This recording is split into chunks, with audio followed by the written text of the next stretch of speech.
பதிவு செய்த வாடிக்கையாளர்கள் வரும் ஜனவரி 1ஆம் தேதி முதல் வங்கிகள் மூலம் சமையல் எரிவாயு மானியம் பெறுவர் என தெரிவிக்கப்பட்டுள்ளது.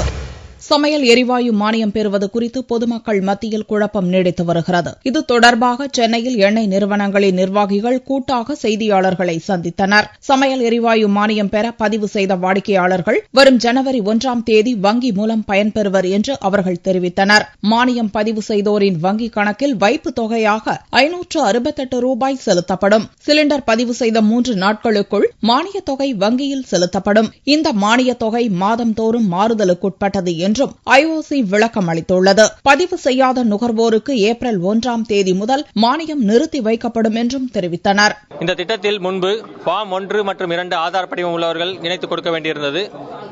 பின் வங்கி கணக்கு உள்ளவர்கள் மட்டும் ஃபார்ம் 3 அல்லது 4 பூர்த்தி செய்ய வேண்டியிருந்தது. இப்பொழுது இந்த நடைமுறையை எளிதாக்கி அனைத்து ஃபார்ம்களும் ஒன்றிணைத்து புதுமையான ஃபார்ம் ஒன்று வழங்கப்பட்டுள்ளது. ஆகவே இந்த ஆதார் படிவம் உள்ளவர்கள் இந்த ஒரே ஃபார்மை நகல் எடுத்து அதை 2 இடங்களில், அதாவது வங்கியிலும் விநாயகத்திலும் தரலாம். வங்கியில் செலுத்த விருப்பமில்லாதவர்கள் அதை பூர்த்தி செய்யப்பட்ட விண்ணப்பத்தை விநாயகத்திடம் தரும் பட்சத்தில் நாங்களே அதை நடைமுறைப்படுத்தி விடுவோம். ஆதார் அட்டை இல்லாதவர்கள் அதே இந்த புதுமையான ஃபார்மை ஃபில் பண்ணி விநாயகத்திடம் கொடுக்கும் பட்சத்தில் இந்த திட்டத்தில் இணைய முடியும்.